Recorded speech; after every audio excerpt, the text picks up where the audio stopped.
साथियों,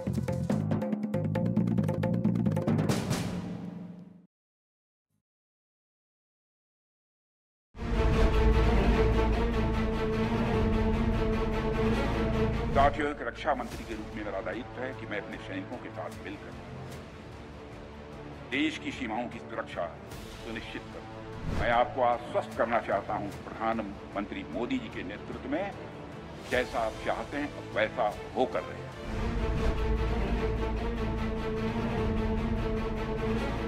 तो वही राफेल है जिसको आप बात कही थी कि ये जब बहुत ही ये मजबूत फाइटर है, तो आज ये फाइटर में ये मिर्ची और नींबू कब हटाया जाएगा, ये अपना काम कब करेगा, ये देश की जनता जानना चाहती है।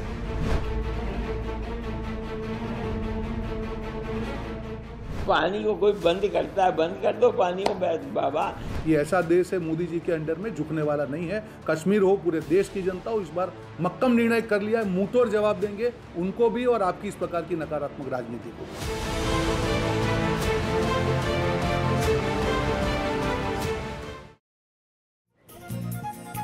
नमस्कार, आदाब। मैं हूं मारिया शकील। ये वक्त मुकाबला का है और आज हम मुकाबला में चर्चा करेंगे पहलगाम के बदले की।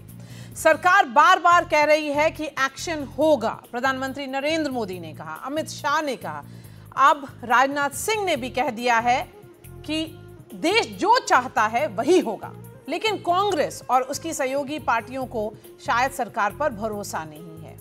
यही वजह है कि कांग्रेस पार्टी के नेता बार बार कुछ ऐसा बयान दे रहे हैं जो उनके गले की हड्डी बन रहा है। सबसे ताज़ा बयान यूपी सरकार के अध्यक्ष अजय राय का है, जिन्होंने रफाल के खिलौने पर नींबू मिर्ची टांग दिया और सरकार से सवाल पूछ लिया। अजय राय के बयान पर भाजपा ने पलटवार किया और सेना का मजाक उड़ाने का आरोप लगाया। आज मुकाबला में हम इसी बात पर चर्चा करेंगे कि देश में बदले की आग है तो कांग्रेस का अपना राग क्यों है। हमारे साथ मेहमानों का लंबा चौड़ा पैनल है, लेकिन सबसे पहले ये रिपोर्ट देखिए। मैं बहुत स्पष्ट शब्दों में कहना चाहता हूं, जिन्होंने ये हमला किया है, उन आतंकियों को और इस हमले की साजिश रचने वालों को उनकी कल्पना से भी बड़ी सजा मिलेगी। पहले प्रधानमंत्री मोदी ने चेतावनी दी, फिर गृह मंत्री ने संकेत दिए। मैं सभी आतंक फैलाने वालों को कहना चाहता हूं कि लड़ाई का अंत नहीं है, एक मकाम है। हर व्यक्ति को चुन चुन कर जवाब भी मिलेगा, जवाब भी लिया जाएगा। और अब रक्षा मंत्री राजनाथ सिंह ने साफ कर दिया है कि देश जैसा चाहता है वैसा ही होगा। आप सभी हमारे प्रधानमंत्री नरेंद्र मोदी जी को अच्छी तरह जानते हैं।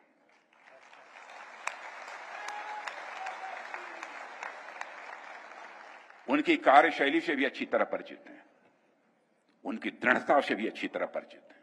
मैं आपको आश्वस्त करना चाहता हूं, प्रधानमंत्री मोदी जी के नेतृत्व में जैसा आप चाहते हैं वैसा होकर रहे हैं।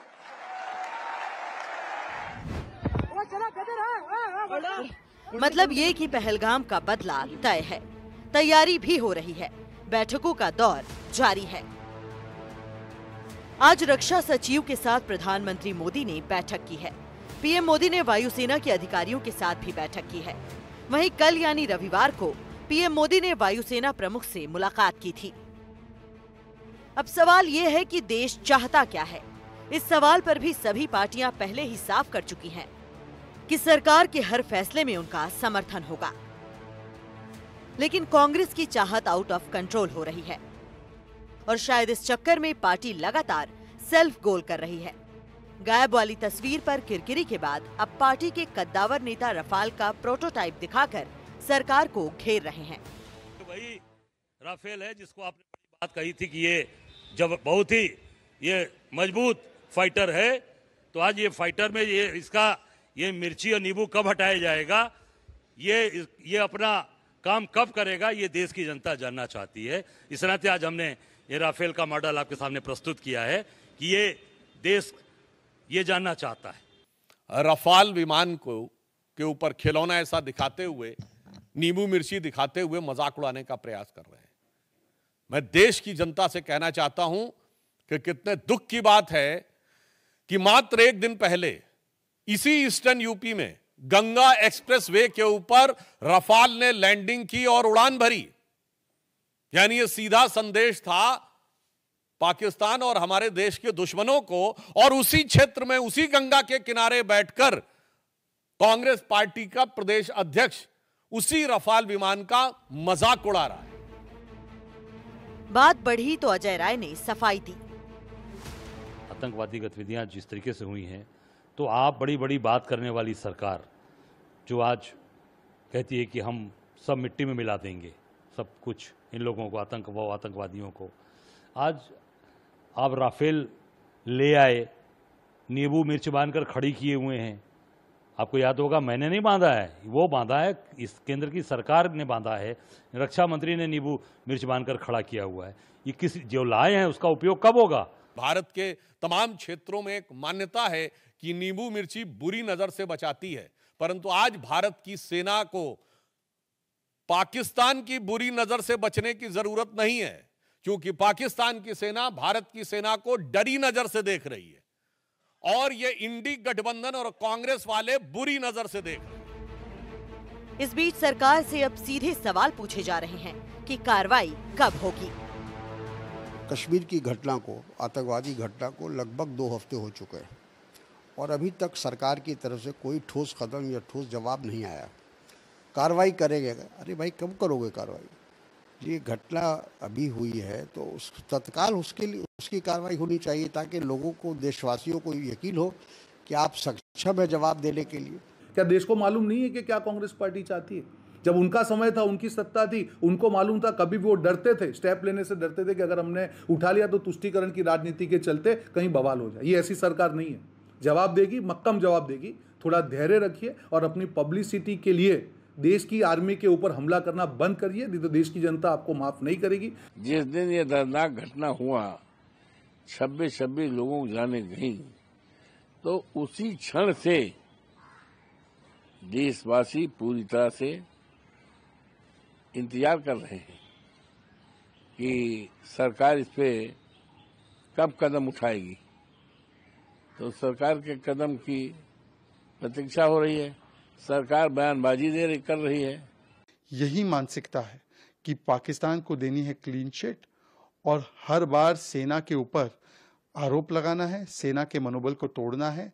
ये पूरे इंडी अलायंस का एक एजेंडा बन चुका है और ये संयोग नहीं है, ना ये प्रयोग है, ये खुला खुला पाकिस्तान को सहयोग है। इसीलिए रावलपिंडी अलायंस है, इंडी अलायंस नहीं। इस सियासी तनातनी के बीच सरकार ने चिनाब नदी पर बने बगलिहार और सलाल डैम के गेट बंद कर दिए हैं। इसे पाकिस्तान पर हिंदुस्तान का वाटर स्ट्राइक कहा जा सकता है, लेकिन जमीयत उलमाए हिंद के अध्यक्ष मौलाना अरशद मदनी को ये पसंद नहीं आ रहा है। पानी को कोई बंद करता है, बंद कर दो पानी को। बाबा, पानी आज से थोड़ा ही पता नहीं कितने हजार साल से सतलज, बयास, रावी, चुनाब, जहलुम बह रहे हैं। वहां जाकर के वो दरिया सिंध बन जाते। आसान है इन दरियाओं को कहां ले जाओगे? कोई आसान काम है? मेरा कोई मुतालबा सरकार से नहीं है। प्यार और मोहब्बत की हुकूमत होनी चाहिए, नफरत की हुकूमत नहीं होनी चाहिए। जिस तरह की बयानबाजी जमायतुल उलमा हिंद की तरफ से हुई है, मुस्लिम समाज में भी जमायतुल उलमा हिंद के खिलाफ गुस्सा है, क्योंकि हिंदू हो या मुस्लिम, सिख हो या ईसाई, पूरे 140 करोड़ लोग देश के साथ खड़े हैं। देश की सेना और देश के प्रधानमंत्री के साथ मजबूती से खड़े हैं। निजी भावनाएं और सियासत अपनी जगह है, लेकिन देश का कोई नागरिक आज इस बात से इनकार नहीं कर सकता कि पहलगाम हमले की साजिश रचने वालों को करारा जवाब मिलना ही चाहिए। मुकाबला में आज का सवाल है, क्या इस वक्त कांग्रेस नेता का रफाल पर तंज करना ठीक है? पहलगाम हमले को लेकर कांग्रेस बार बार सेल्फ गोल क्यों कर रही है? सरकार ने भरोसा दिलाया है कि बदला लिया जाएगा, तो सवाल क्यों? क्या विपक्ष को लगता है कि पहलगाम को लेकर सरकार का रवैया नरम है?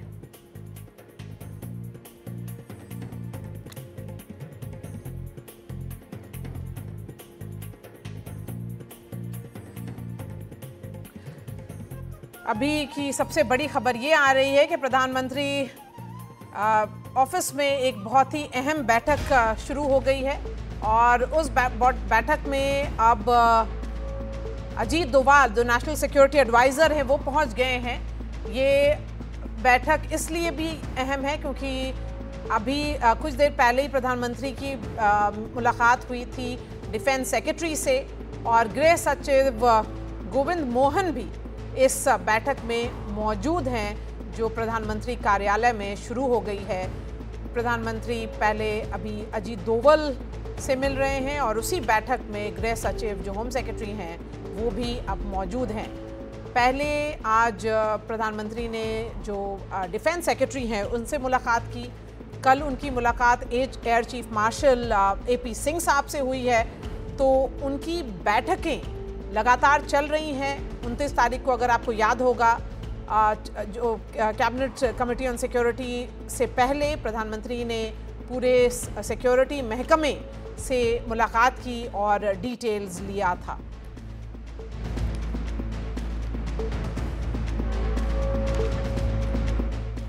मुकाबला में चर्चा की शुरुआत करते हैं। हमारे साथ विजय शर्मा जी हैं जो प्रवक्ता हैं भाजपा के, ब्रिजेंद्र सिंह प्रवक्ता कांग्रेस के, धीरेन्द्र मुन्ना LJP के हैं, सोमनाथ भारती आम आदमी पार्टी से हैं, दीपक वोरा पूर्व राजनीतिज्ञ हैं, मेजर जनरल KK सिन्हा भी हमारे साथ जुड़ गए हैं। सबसे पहले मैं ब्रिजेंद्र सिंह आपसे पूछूंगी, सवाल है कि जब सरकार बोल रही है कि एक्शन होगा तो उस समय जब क्योंकि तैयारी चल रही है इस बात का बार बार दोहराना और ख़ास करके रफाल जो हमारा हाई एंड फाइटर प्लेन है उस पर सवाल उठाना क्या सही है? मारिया जी बहुत बहुत धन्यवाद आपका। सबसे पहले मैं एक चीज़ बिल्कुल स्पष्ट कर देना चाहता हूं कि कांग्रेस ने बिल्कुल अनकंडीशनली गवर्नमेंट का कोई भी एक्शन जो सरकार इस संदर्भ में उठाएगी उसके लिए अपनी संतुति पहले से दी हुई है। तो मेरा एक तो मीडिया से भी अनुरोध रहेगा कि कृपया करके यदि लोकल स्तर पे कोई भी बयानबाजी होती है उसे इतना ना उछाला जाए कि एक ये मैसेज जाए कि हमारे देश के अंदर ही आपस में किसी प्रकार का मतभेद। तो अजय राय आपके पार्टी के नहीं है? मैडम, जो बीजेपी बयान दे रही है मैं उनमें जाना नहीं चाहता, लेकिन इसमें ना सिर्फ पाकिस्तान से मुकाबला करना है बल्कि देश के अंदर जो एकता है वो भी बनाए रखनी है। जिस प्रकार से भारतीय जनता पार्टी निरंतर विपक्ष को और विपक्ष की पार्टियों को और उनके नेताओं को पाकिस्तानी समर्थक और पाकिस्तानी के हितैषी और इस प्रकार की संज्ञा दे रही है, इन चीजों से बचना चाहिए। इसीलिए ऑल पार्टी मीटिंग में बिल्कुल एक मुश्त ये राय थी कि पूरा देश सरकार के पीछे खड़ा है। लेकिन ब्रिजेंद्र जी वो सब सही है, लेकिन आप अपने नेताओं को इस तरह के गैर जिम्मेदाराना बयान पर देने से क्यों नहीं रोक पा रहे हैं? जो ये तस्वीर आ रही है जो आपके स्क्रीन पे दिख रही होगी कि रफाल का एक डमी को उन्होंने अजय राय जी ने जो किया है, तो आप किस तरह से इसको देखते हैं? आपने अजय राय जी को पार्टी से ने अभी तक एक्शन क्यों नहीं लिया? फिर मुझे नहीं पता कि पार्टी को इसका संज्ञान कब मिला है, नहीं मिला, कोई एक्शन होगा नहीं होगा। इस प्रकार की हरकत नहीं करनी चाहिए। इस प्रकार की संजीदा मामले को इस प्रकार से उसका परिहास नहीं बनाना चाहिए। लेकिन ये जिम्मेवारी सिर्फ विपक्ष की नहीं है। बड़ी जिम्मेदारी जो है वो सरकार की और सरकारी पक्ष की है और सरकार की जो पार्टी है उसकी है। तो विजय शर्मा जी, जब कांग्रेस के नेता खुद मानते हैं कि उनको नहीं करना चाहिए था जो उन्होंने किया, तो आप लोग इतनी बड़ा इशू क्यों बना रहे हैं इसको? मारिया जी, ये देश का भी मनोबल गिरा रहे हैं और सेना का भी मनोबल गिराने का काम करते हैं। ये अजय राय जी इनके छोटे नेता हैं क्या? रॉबर्ट वाड्रा इनके छोटे नेता हैं क्या? सिद्धरामैया जी जो अभी आज की डेट में चीफ मिनिस्टर है वो छोटे नेता हैं क्या? एक MLA इनके महाराष्ट्र से हैं, वो छोटे नेता हैं क्या इनके? मणिशंकर अय्यर जी इनके छोटे नेता हैं क्या? एक के बाद एक, एक के बाद एक के बाद एक, ये क्या है भाई? आप एक तरफा ऑफिशियल स्टैंड लेते हो कि हम सरकार के साथ है, सेना के साथ है, और दूसरी तरफ आप कोई मौका नहीं छोड़ते हो जिससे सेना को कमजोर। अब आप बताइए मुझे राफेल का आप किस तरह से परिहास उड़ा रहे हो? ये अच्छी बात है क्या? आप पूरे दिन मीडिया में ये न्यूज़ चल रही है और आपके संज्ञान में ही नहीं है। कांग्रेस के संज्ञान में ही नहीं है। तो जयराम रमेश जी किस लिए नसीहत दे रहे थे लोगों को? उस नसीहत का क्या असर हुआ? क्या आपने उनके खिलाफ कार्रवाई की? अरे भाई भारतीय जनता पार्टी को नहीं, और जो गायब वाला पोस्टर आया था आपके ऑफिशियल हैंडल से, गायब वाला पोस्ट होता है और उसके बाद रात में आप डिलीट करते हैं, पूरी बैकग्राउंड स्टोरी पब्लिक डोमेन में है। अगर कम्युनिकेशन में कुछ दिक्कत आ रही है तो आप वो भी बोलना चाहिए ना आपको। आपके अपने नेता इस तरह का मजाक उड़ा रहे हैं। फाइटर प्लेन जो है भी सबसे इंपॉर्टेंट फाइटर प्लेन है हिंदुस्तान का, उसके बारे में, और आप लोग बोल रहे हैं कि कुछ भी नहीं बात है। मारिया जी कृपया करके इसको तू मैं का विषय मत बनाइए। वही चीज मैं आपसे कह रहा हूँ। गायब के पोस्टर का सीधा संदेश ये था कि ऑल पार्टीज मीटिंग बुलाई गई थी और उसमें प्रधानमंत्री ने आना उचित नहीं समझा। तो आपने फिर डिलीट क्यों किया?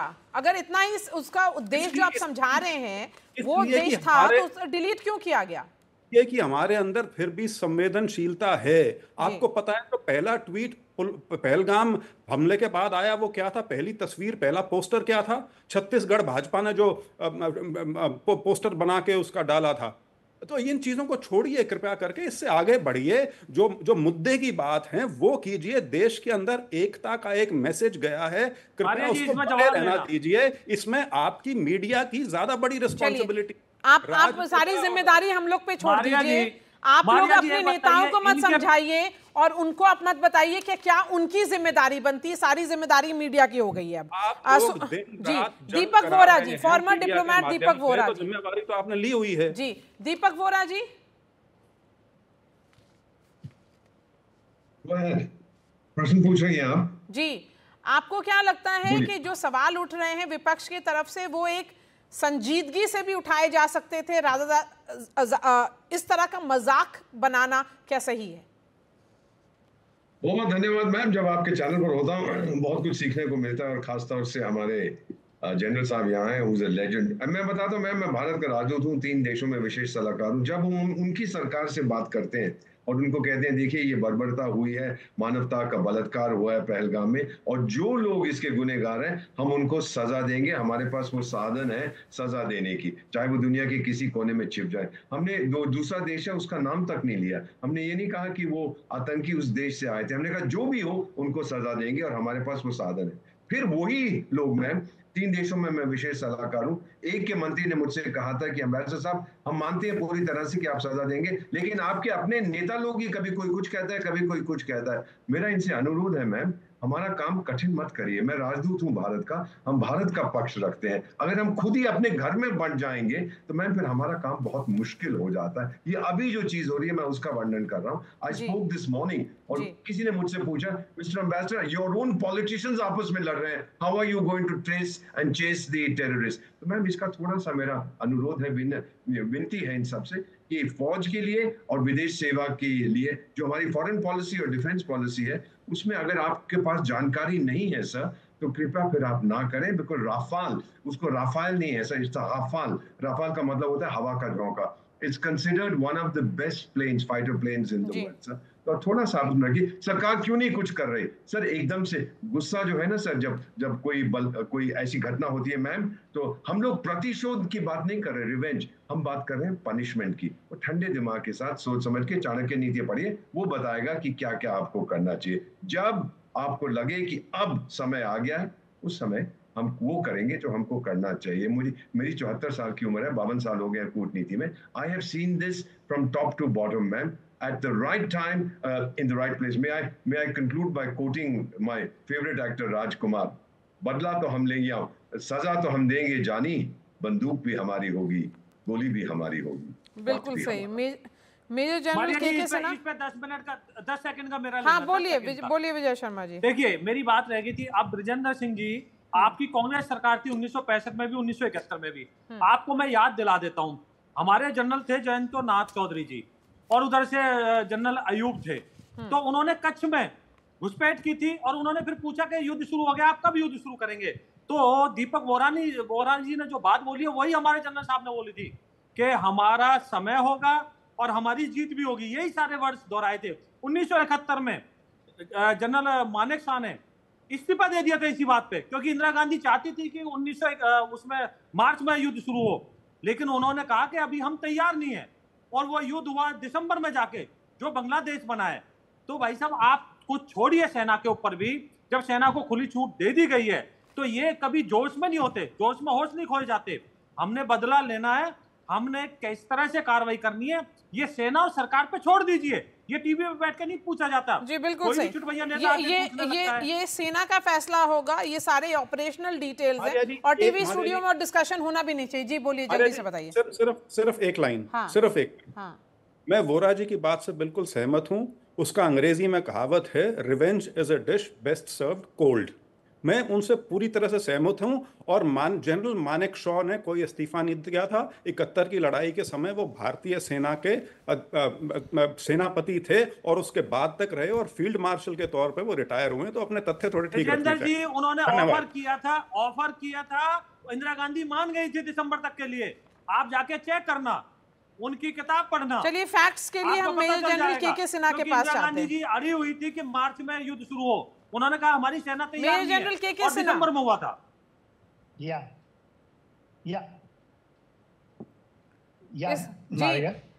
इस तरह के जो बयान आ रहे हैं आपको, जब ऑल पार्टी मीटिंग हुई तो एक ये लगा कि जो पूरा पॉलिटिकल क्लास है वो एक यूनाइटेड वे में एक मैसेज दे रहा है पाकिस्तान को कि यहाँ का जो कुछ मिक्स्ड सिग्नलिंग नहीं होगी, लेकिन वो बहुत ही टेम्पररी रहा। उसके बाद एक के बाद एक इश्यूज आते गए जहाँ पे पूरा जो पॉलिटिकल क्लास है वो बटा हुआ दिख रहा है। ये जो गायब पोस्टर आया जो डिलीट करना पड़ा, फिर आज रफाल वाला आया है कि नींबू मिर्ची लगा करके जो अजय राय ने किया है। तो क्या इस तरह का जो बयान आता है या इस तरह के जो वीडियोस आते हैं फोर्सेस को क्या डिमोरलाइज करते हैं? मारिया जी जय हिंद। देखिए आपका सवाल है कि does it affect the arm forces, उसके मोराल को करता है। देखिए प्रत्यक्ष रूप में तो नहीं, क्योंकि हमारी सेनाएं बहुत ही ज़्यादा प्रबल है और उसका मनोबल बहुत ऊंचा है। कोई ऐसी छोटी हरकत ओछी बातों से हम उसको लेते नहीं। मगर जो बात यह है आज के नॉन कांटेक्ट वॉरफेयर के अंदर में जो 21st सेंचुरी का वॉरफेयर है जिसको आप अनलिस्ट होते देख रही हैं, जिसके अंदर में शायद ये लोग हमारे 140 करोड़ जनता में बहुतों को नहीं होगा, जो हुक्मरान है उनको भी नहीं पता है कि ये जो चीजें होती हैं व्हेन यू आर टेकन कल्पना से भी परे यदि आपने करना है और आपने ये लिखा है कि आतंकवाद के अंदर चुन चुन कर हम करेंगे, तो these are terms of reference. You save the battlefield, आप अपने बैटलफील्ड को करते हैं। और आपका सवाल है क्या इस तरह की चीजें जैसे प्रधानमंत्री हेड ऑफ द एग्जीक्यूटिव का सर गायब दिखाना, एक खिलौने वाले उसमें आप नींबू मिर्ची दिखाएं और उसको दिखाएं, तो एक तरह का ये ओछापन अब्सोल्युटली है। और ये इकोसिस्टम का ये मैं मानता हूँ एक उसका अपना ओन डिजाइन और उसको करने का तरीका है। देखिए आज के वॉर में साइबर इंफॉर्मेशन जो डिजिटल ऑफेंसिव है, it is a part of the main offensive in non contact battle. अभी आप जो देख रही हैं जो अनलिस्ट हो चुका है, कोई कहता है ना वॉर शुरू नहीं हुआ, और इसमें 71 की भी बात आई। मानिक शॉ ने एब्सोल्युटली कहा था जब उनके ऊपर में इंदिरा गांधी ने कहा था कि नहीं you launch it in the month of April, he said you go and launch, हम नहीं करेंगे। और उनको एक बार नहीं, मैं मानिक शॉ के साथ में स्टाफ ऑफिसर की ड्यूटी की है Wellington when he retired, he used to tell us कि प्रेशर इतना ज्यादा था। ही सिंगल हैंडेडली उन्होंने कहा, क्योंकि रिफ्यूजी इतने आ रहे थे भारत में, हो सकता है उनके ऊपर में दबाव हो इंदिरा गांधी के ऊपर में कि उनको करना चाहिए। उन्होंने कहा that we will decide so that Chinese can't come, 7th fleet is not effective. उस समय तो 7th फ्लीट आई हुई थी यूके के जो हमारे बंगाल में, और यूके की आपकी फ्लीट थी हम अरेबियन सी में। Can you imagine that time? No one, आपके ऊपर सैंक्शन लगा हुआ था। It was single-handedly, because of the leadership. And today, I'm very happy. Not a single, आप हमारी military leadership को आप देखेंगे, कोई जिटर की तरह इस चीजें होंगी। आपका कल्पना से भी बड़ा संकल्प, कल्पना से भी बड़ा। और मुझे खुशी है कांग्रेस भी कहती है कि हम सब साथ खड़े। Please don't make people prematurely launch. इसमें चाइना है, पाकिस्तान तो है ही है, बांग्लादेश है, there are other nations. दीपक बोरा से ज्यादा अच्छा कोई नहीं समझा पाएगा। He understands. This is a multi, and we have to do it. It is not that कि बस हम निकल गए, मैनूवर वॉर किया, वो हम निकल गए अपने फॉर्म बेस से, जाकर कुछ पकड़ लिया और हम जीता तिरंगा। Don't get in the silver screen mode. ये देशवासियों को समझ, देखिए हमारा संकल्प है, मैं आपको यकीन दिलाता हूं और आपके माध्यम से जो सुन रहे हैं, have the strategic patience. We have a very big enemy. ये कोई पाकिस्तान के हज की बात नहीं है जो उन्होंने ये किया है, ठीक 40 साल से ये चल रहा है ना, 89 से चल रहा है स्ट्रेटजी ऑफ 1000 कट। हम क्यों नहीं कर पाए? Why we have not done it? आपका पूरा संहार हुआ था 93 में, पूरे कश्मीरी पंडितों को निकाल दिया, भी 26 मरे हैं ना, and we have taken, this is the last nail in the coffin of Pakistan. उधर बाल्कनाइजेशन हो रहा है, आपके लक्ष्य भी पीओके के और गिरफ्त डाल सकता। तो आप इस तरह से यदि इन चीजों को आप हमारे रफाल एक सेकंड और लूंगा जी, 2012 में आने वाला था, हमारी सरकार ने, मैं नाम नहीं लूंगा, ये कह दिया हमारे पैसा नहीं, मैं एडीजी इन्फेंट्री होता था उस समय, उन्होंने कहा पैसा नहीं है, हम नहीं कर सकते, हम कुछ भी इंफ्रास्ट्रक्चर नहीं बना सकते। 2016 में गवर्नमेंट टू गवर्नमेंट, बिकॉज हमारी जो स्क्वाड्रन कम हो रही थी, and this is the 5th generation, 4.5 generation हम कहते हैं, it is a great asset. वो टच डाउन किया है 2 दिन पहले, गंगा जो इसमें हमारा बना है, टच डाउन करके ये एग्जीबिशन कर रहा है, और आप हमें इस तरह से उसमें नींबू मिर्च का एक मैं बहुत बड़ा चीज बताना चाहूंगा आर्या जी। हम जब फौज के अंदर में, हम हिंदू मुस्लिम सिख ईसाई सब लोग, जब हम कोई वेपन सिस्टम आता है, कुछ करते हैं, हम मिल करके उसकी पूजा करते हैं। नींबू मिर्च उसकी का हिस्सा है, उसको शस्त्र पूजा होती है। मैं सिख रेजिमेंट का हूं, बोलो सेव निहाल, सत श्री अकाल बोलते हैं, जय बजरंगबली, जय अली बोलता है ग्रेडियस, तब हम जाते हैं जंगों में। उसको आप इस तरह से ओछी एक दिखाएंगे और खिलौना के दिखाएंगे, हम शर्म से डूब मरते हैं। और आपने मेरे से फिर पूछा था कि क्या मोराल, हमारा निश्चय और दृढ़ होता है कि हमारे यहाँ भी अभी भी है, इकोसिस्टम अभी भी और सही है। यदि हम OGW बात करते हैं जम्मू एंड कश्मीर में, जनरल के सिन्हा, थैंक यू, शुक्रिया आपका कि आपने जो कहा बहुत खुल करके कहा, और वोहरा साहब आपका भी बहुत बहुत शुक्रिया। अब आगे बढ़ेंगे और सोमनाथ भारती के पास जाएंगे। सोमनाथ भारती, क्या इस वक्त किसी भी नेता का, कांग्रेस के हो या कोई भी पार्टी के हो, उनका तंज करना सही है? महाराज जी नमस्कार। सबसे पहले आपको देखिए, ऑल पार्टी मीटिंग में आम आदमी पार्टी ने और हमारे नेता अरविंद केजरीवाल के आदेश के अनुसार बिल्कुल एक ही बात कही गई थी कि इस बार का जो घटना घटा है पहलगाम में, जिसमें 26 निर्दोष लोग, बेकसूर लोगों का कत्लेआम किया गया, उसका बदला पाकिस्तान से खुल के ले सरकार, पाकिस्तान को नेस्तो नाबूद कर दे। पाकिस्तान ने बहुत हंगामा कर लिया हिंदुस्तान के अंदर, और सरकार के इस काम में आम आदमी पार्टी पूर्ण रूपेण साथ रहेगी। और बड़ी अच्छी माहौल है इस वक्त पूरे विश्व में। हर देश, रशिया को देख लें, यूक्रेन के साथ बदला ले रहा है। हर देश अपने अपने तरीके से जो भी देश उनको तंग करता है उससे खुल के बदला ले रहा है। और बड़ी अच्छी बात रही, रशिया भी खुल के आया भारत के साथ, अमेरिका भी खुल के आया भारत के साथ, जापान भी खुल के आया भारत के साथ। इस वक्त इंटरनेशनल सपोर्ट भी भारत को है। अब 14 दिन हो गए। नॉर्मली हिंदू रीति रिवाज में 13 दिन तक चलता है शोक हर घर में, वो भी दिन निकल गया। तो पूरा भारत प्रतीक्षा कर रहा है, बेसब्री से प्रतीक्षा कर रहा है कि पाकिस्तान को नेस्तो नाबूद कैसे करेगा भारत। सबने खुल के समर्थन किया है। देखिए, ये कहना आसान है कि हम चुन चुन के मारेंगे, लेकिन वो भारत चाह रहा है कि भाई वो देखना चाह रहा है। ये बहुत ही अहम तस्वीरें आ रही हैं। ये पॉलिटिकली एक अहम मैसेज है, ये पॉलिटिकली बहुत बड़ा मैसेज है। Leader of opposition Rahul Gandhi अभी पीएमओ पहुंच गए हैं प्रधानमंत्री नरेंद्र मोदी से मिलने के लिए।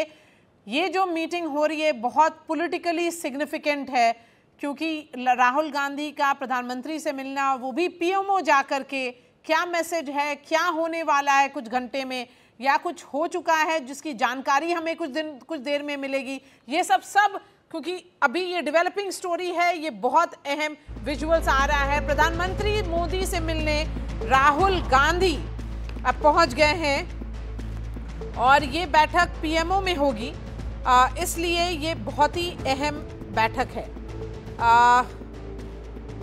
Rahul Gandhi leader of opposition है लोकसभा में, वो प्रधानमंत्री कार्यालय में अब पहुंच गए हैं। राहुल गांधी प्रधानमंत्री कार्यालय में किस लिए पहुंचे हैं, क्या मीटिंग का क्या एजेंडा है, क्या बात होगी, ये बहुत ज़रूरी है क्योंकि पहलगाम हमले के बाद एक ऑल पार्टी मीटिंग हुई थी। उस ऑल पार्टी मीटिंग में सरकार की तरफ से गृह मंत्री के अलावा राजनाथ सिंह जी जो डिफेंस मिनिस्टर हैं, external affairs minister, finance minister सब मौजूद थे। राजीव रंजन हमारे साथ जुड़ गए हैं फ़ोन पर। राजीव रंजन, ये बहुत अहम है क्योंकि प्रधानमंत्री से मिलने अब लीडर ऑफ ऑपोजिशन पहुंच गए हैं। क्या एजेंडा है इस बैठक का?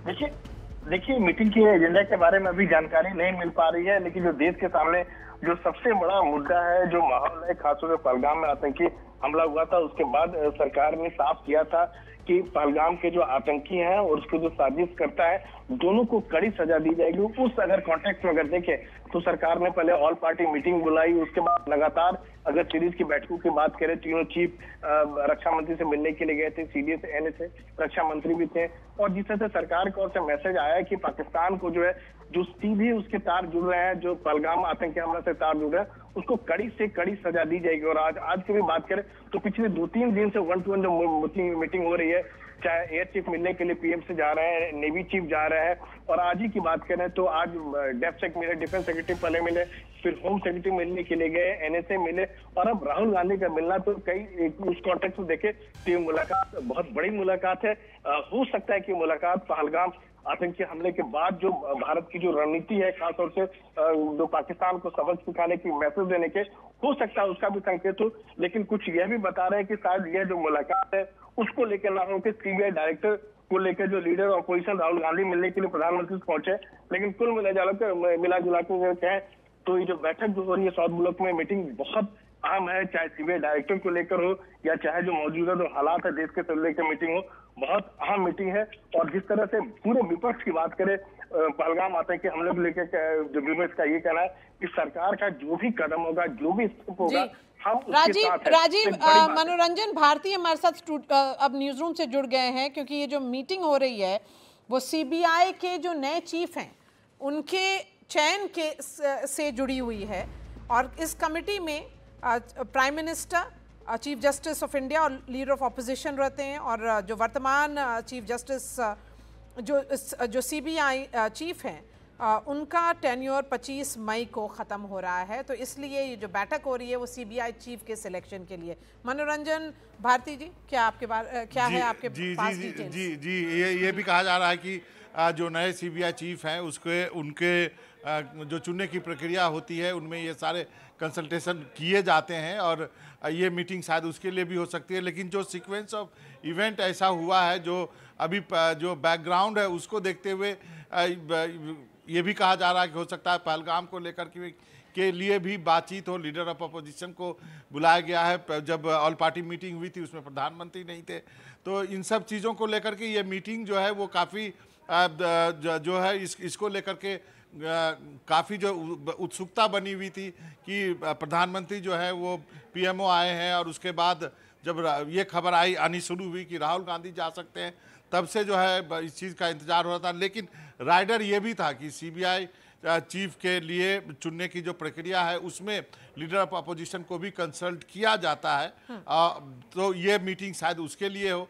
हालांकि अब जब आधिकारिक पुष्टि जब होगी पीएमओ की तरफ से, जब ये बताया जाएगा तब साफ होगा। लेकिन जिस ढंग से पहलगाम के परिदृश्य में ये मीटिंग हुई है, उससे कई तरह की बातें जो है वो आपको मालूम है कि कही जा रही हैं, जिसमें कि ये भी है कि शायद प्रधानमंत्री की जो आज सीरीज ऑफ मीटिंग हुई है, जो सेना के अधिकारियों से, वायुसेना के अधिकारियों से, अब जो है डिफेंस सेक्रेटरी से, इन सब लोगों से मिले हैं, तब उसको लेकर के ये उत्सुकता जो है होनी जो है जाहिर है। जी, तो ये जो मीटिंग हो रही है वो सीबीआई चीफ के सिलेक्शन पर है, और ये जो सिलेक्शन कमेटी होती है उसमें लीडर ऑफ ऑपोजिशन भी उसका पार्ट होते हैं, इसीलिए राहुल गांधी अभी पीएमओ पहुंचे हैं।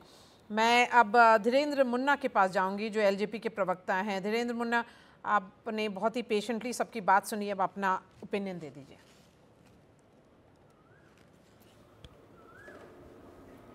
मारिया जी, ये वक्त नहीं है जिस तरह के तंज कसे जा रहे हैं।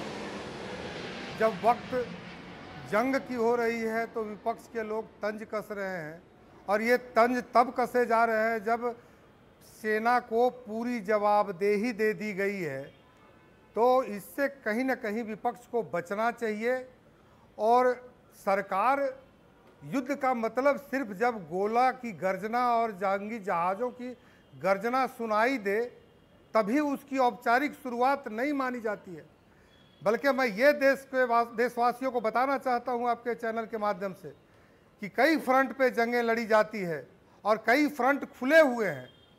और मैं ये कहता हूँ कि जो हमारी बहनों की सिंदूर समाप्त किया है उन दरिंदों ने, तो ये जंग बड़ा भीषण होगा और खुशखबरी किसी भी क्षण होगा। धैर्य रखिए, अपने सेना पर विश्वास रखिए और सरकार पे विश्वास रखिए।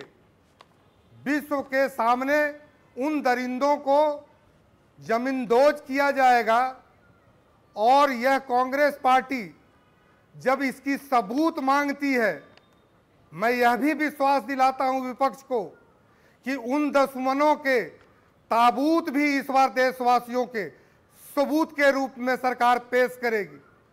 जी, हम भी देशवासियों की भावनाओं के साथ में खड़े हैं।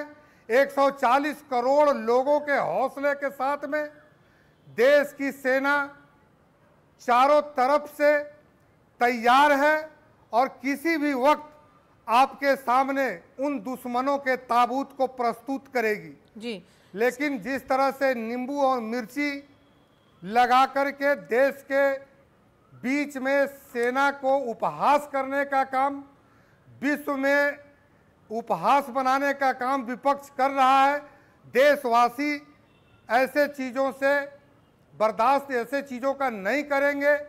मैं कहता हूं कि अगर आपको इतनी चिंता है तो आप अपने कार्यालय में कांग्रेस पार्टी के नज़र बटुए के रूप में नींबू मिर्ची से तकलीफ रहती है तो पुराने जूते और चप्पल भी नजर बटुए के रूप में लटकाए जाते हैं। सवाल ये है कि अगर ये जो भी होगा वो अगर सेना को पूरा अथॉरिटी दे दिया गया है तो वो उनकी ऑपरेशनल रिस्पॉन्सिबिलिटी है, वो लोग सारे अपना असेसमेंट कर रहे हैं। अभी कुछ कुछ डिटेल्स और आई है जो सोर्सेज ने बताया है कि operationalization of air raid warning sirens, training of civilians, students on the civil defense aspects to protect themselves in the event of a hostile attack, provision of crash blackout measures, ये सब की तैयारी MHA ने कहा है। Several states को, बहुत सारे राज्यों को कहा है कि मॉक ड्रिल्स कंडक्ट करने के लिए इफेक्टिव सिविल डिफेंस की ज़रूरत है। 7 मई को ये मॉक ड्रिल होगा जो 2 दिन के बाद होगा। ये सब डिटेल्स हमारे पास आ रही हैं। ये आज हो जाए एक्शन, कल हो जाए, ये कहाँ से सही है? इतना इम्पेशंस क्यों है? इम्पेशंस बिल्कुल नहीं है। मैंने शुरुआत ही इस चीज़ से की थी कि पूरा देश सरकार के पीछे खड़ा है, पूरा विपक्ष सरकार के पीछे खड़ा है। सरकार जो भी एक्शन लेगी, क्योंकि असली सही मायने में डिसीजन तो पॉलिटिकल होता है। फौज को एक फ्री हैंड देना ऑपरेशनल उन चीज़ों के लिए बिल्कुल एक स्वाभाविक सी चीज़ है और इसमें ना किसी को कोई आपत्ति है ना किसी को जल्दी है। और मैंने तो खुद कहा है कि इस तरह की यदि बड़ी कार्रवाई करने की आपकी सलाह है तो बिल्कुल सोच समझ के और सारे उससे करना पड़ेगा, क्योंकि ये इसका यदि ये एक हद से आगे जाती है तो इसका असर सिर्फ हिंदुस्तान पाकिस्तान के ऊपर नहीं, इसमें और भी बहुत दुनिया की बाहरी शक्तियां हैं। वोरा साहब बेहतर बता पाएंगे जो इसमें जुड़ेंगी। चलिए वोरा साहब के पास वापस जाते हैं। वोरा साहब, 7 मई को सिविल डिफेंस मॉक ड्रिल हो रहा है, ये सारी डिटेल्स हमें आ गई है और ड्रिल्स में क्या क्या होगा वो भी बताया जा रहा है। तो ये ड्रिल इंडिया पाकिस्तान टेंशन के बीच में आ रही है और ये जो ड्रिल है इसका सिग्निफिकेंस क्या है वो उसके बारे में बताइए दर्शकों को। बहुत अच्छा प्रश्न आपने पूछा है मैम कि इसकी सिग्निफिकेंस क्या है, और मैं इसको आपको जवाब देने की कोशिश करूंगा इन टर्म्स ऑफ हमारे गुरु, विदेश नीति के जो गुरु हैं चाणक्य, हम सब उनको पढ़ते हैं, उसके बारे में बता देता हूं। जब साम दाम भेद दंड की बात करते हैं, अब बड़ा कॉमन हो गया वो कहना। साम होता है परसुएजन। आप जानते हैं 193 सदस्य हैं संयुक्त राष्ट्र संघ के, 3 को छोड़कर बाकी सब सॉलिडली भारत के साथ खड़े, क्योंकि आज मैम दुनिया के सामने नंबर 1 चुनौती आतंक की है। ये सब देश, 100 से ज्यादा देश पीड़ित हैं इस्लामिक आतंक से अनफॉर्चुनेटली, और वो सभी यही कहते हैं कि अब आपको सही प्रकार की कार्रवाई करनी है। दूसरा होता है मैम दान, इकोनॉमिक मेजर्स, वो तो हमने उनको टोटली आइसोलेट कर दिया। 9 मई को IMF इंटरनेशनल मॉनेटरी फंड की मीटिंग होने वाली है, जिसमें $1 बिलियन जो पाकिस्तान को देने थे, उनको $7 बिलियन का लोन अप्रूव हुआ था, तो उसकी एक कड़ी अब रिलीज होनी है कि नहीं होनी है, ये फैसला होगा 9 तारीख। हो सकता है हो जाए, हो सकता है ना हो जाए। फिर होता है भेद, ये बहुत जरूरी है मैम। भेद का मतलब होता है डिविजन, कंफ्यूजन। आप क्या करते हैं, आपके स्पाइज, आपकी एजेंसीज, इंटेलिजेंस, हम लोग ये दिखाने की कोशिश करते हैं कि कुछ नहीं हो रहा जब हम प्लान कर रहे होते हैं। हम दिखाने की कोशिश बहुत कुछ हो रहा है जब हम कुछ नहीं करना चाहते। So the idea is confusion. ये कंफ्यूजन मैं आपको बता देता हूँ। I give you an example. 3 दिन पहले पाकिस्तान के जो राजदूत हैं वॉशिंगटन DC में, उन्होंने एक मीडिया इंटरव्यू में कहा, हम तो लड़ नहीं सकते भारत के साथ, भारत हमसे कहीं ज्यादा शक्तिशाली है, हमें ठोकेगा, तो चाचा डोनाल्ड ट्रंप मेरी मदद करो। जबकि उनका डिफेंस मिनिस्टर कहते हैं, आने दो, हम सारी दुनिया की सेनाओं से लड़ लेंगे। ये कंफ्यूजन मैं देख रहा हूं, हमारे पास नहीं होना चाहिए। तो हम टोटल प्रिपेयर्डनेस में कर रहे हैं। हमने हमेशा यही किया है, जब पूरी तरह से हम तैयार हो जाएंगे, आखिरी जो हमको चाणक्य ने बताया था वो है दंड, और उस समय विद फुल प्रिपरेशन, ताकि कोई चूक ना हो। दंड जिसको भी देना है, मैं पाकिस्तान का नाम नहीं ले रहा, मैं जिसको भी दंड देना है हम उस समय दंड देंगे। प्रतिशोध, रिवेंज, उसको पहले ठंडा होने दीजिए अपने जज्बात को। इट्स अ डिश, जैसा आप कहती हैं, बेस्ट सर्व्ड कोल्ड। चाणक्य ने ये भी यही कहा था। आप रिवेंज लेते हैं अपने दिल को खुश करने के लिए नहीं, आप रिवेंज लेते हैं ताकि जो कारण है रिवेंज लेने का, वो कारण फिर कभी ना उभरे। That is the basic. जी, जो MHA ने राज्यों को क्या कहा है उसकी बात करेंगे, और उसके बाद मेजर जनरल KK सिन्हा के पास जाएंगे। बिग ब्रेकिंग न्यूज आ रही है, MHA ने कई राज्यों को मॉक ड्रिल के निर्देश दिए हैं। हवाई हमलों से बचने के लिए मॉक ड्रिल के लिए निर्देश दिए गए हैं, और ये जो निर्देश हैं उसमें क्या क्या मॉक ड्रिल में है। अखिलेश जी हमारे साथ जुड़ गए हैं। अखिलेश जी, डिटेल्स बताइए।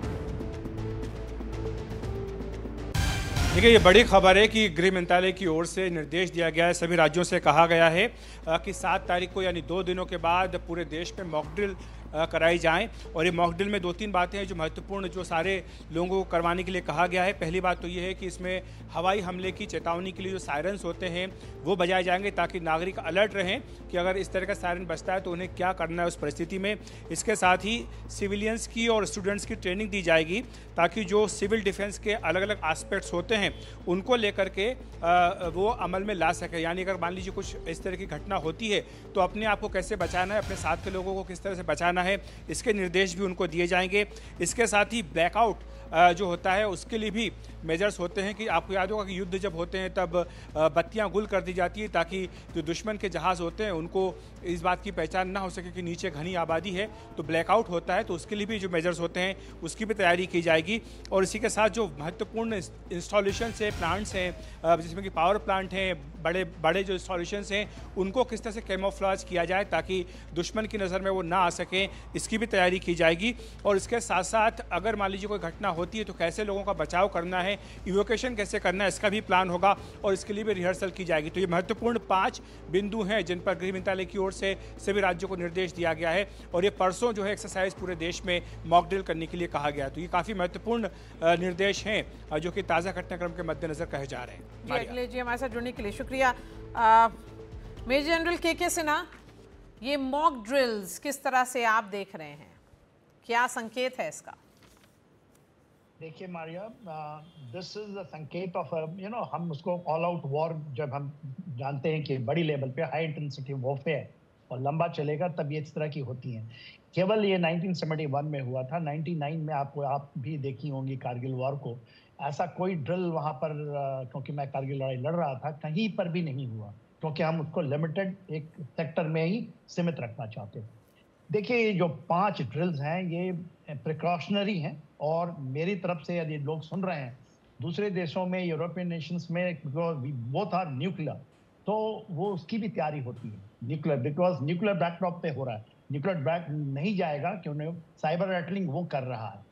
यदि आप लोग ज्यादा करना चाहते हैं तो इवन अंडरग्राउंड बंकर्स लोग बना रहे हैं। देखिए आप स्वीडन चले जाइए, फिनलैंड, वो तो अभी आए हैं, वहाँ कुछ भी नहीं खतरा में लोग कर रहे हैं, वो तैयारी होती है।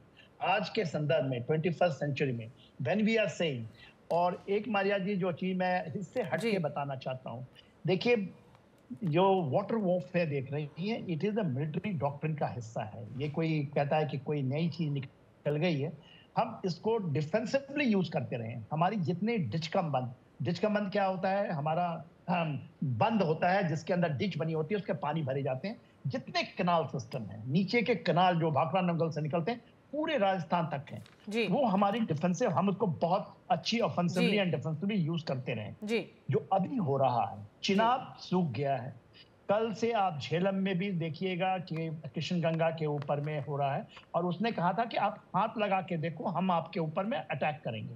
ये प्रियम्पशन पाकिस्तान ने किया था 71 में सबसे पहले, ये सही लाइट। तो ये लास्ट सच ड्रिल आपका कहना है मेजर जनरल के सिन्हा कि 1971 में हुआ था, इस तरह का ड्रिल सिविल डिफेंस वाला 1999 में भी नहीं हुआ है, जिस वक्त लिमिटेड वॉर ऑपरेशन हुआ था। शुक्रिया हमारे साथ जुड़ने के लिए दीपक वोरा, सोमनाथ भारती, मेजर जनरल के सिन्हा, धीरेन्द्र मुन्ना, ब्रिजेंद्र सिंह और विजय शर्मा। बात यहीं तक, कल फिर आएंगे और एक नए इशू पर मुकाबला करेंगे। शुक्रिया।